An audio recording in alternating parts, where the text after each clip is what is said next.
Okay, welcome back to Perdido Key Gaming. Got some more role-playing game stuff. This is the Arcanum. Bought this one many years ago.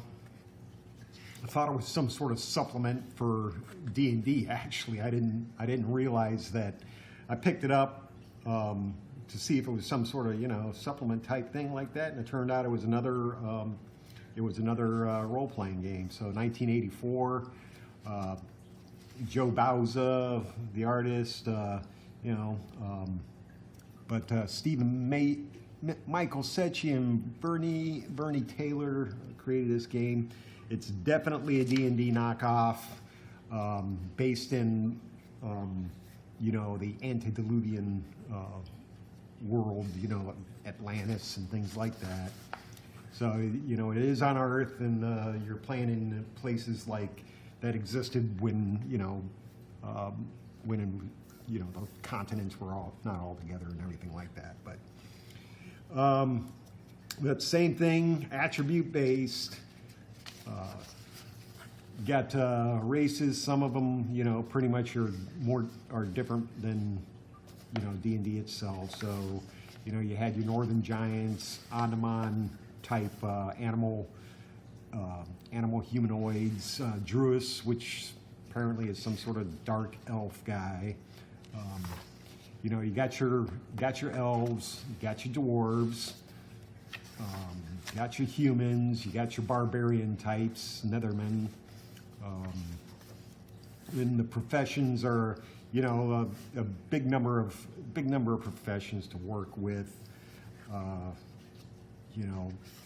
Same sort of thing, assassins and alchemists, and it's, the gain skills as you go up in level, and you get more attributes and things like that. Like the assassin, level 1, he knows 3 different weapons: catwalk, hide, martial arts 1. He starts to get +1s to hit, things like that. And bounty hunter, beastmaster, all of which made their appearance at some point in Rollmaster. Bounty hunter, I think there was like a non-player character class in D&D. The charlatan, corsairs, your pirate guys, gladiators, druids, standard magicians, your paladins, necromancers, rogues, and priests. So there's your cleric and thieves, sorcerers, shaman, warrior types, wizards. Strength, intelligence, perception is one that is a different one, and dexterity, constitution, and charisma. So not far off from D&D, right? So you got the typical thing. They even have an alignment system: lawful good, neutral, chaotic, and lawful evil.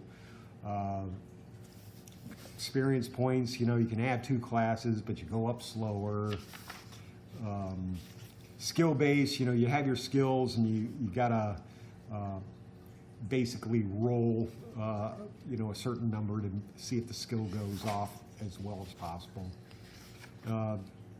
Yet again, it's another one of those roll to see if you hit and roll to do damage.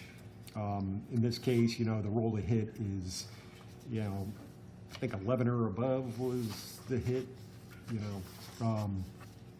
but it wasn't really based on your level like it is in D&D and everything like that. So combat system, pretty basic.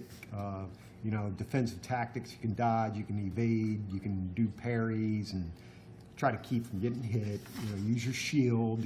Special shield skill to knock your opponent's weapon away and everything like that.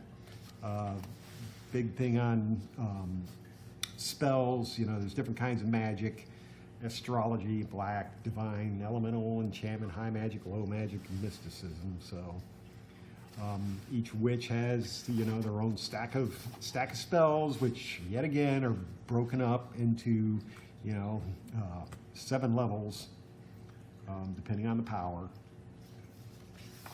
So it's like I said, you can find it kind of sort of as a D&D knockoff. I think like I was saying with the other role-playing game, Palladium, you know, everybody came out with some sort of knockoff, it feels like. But this is one game, you know, we did play, you know, obviously made up a bunch of characters and things like that. It's, you know, but yeah, it didn't hold the power like D&D did.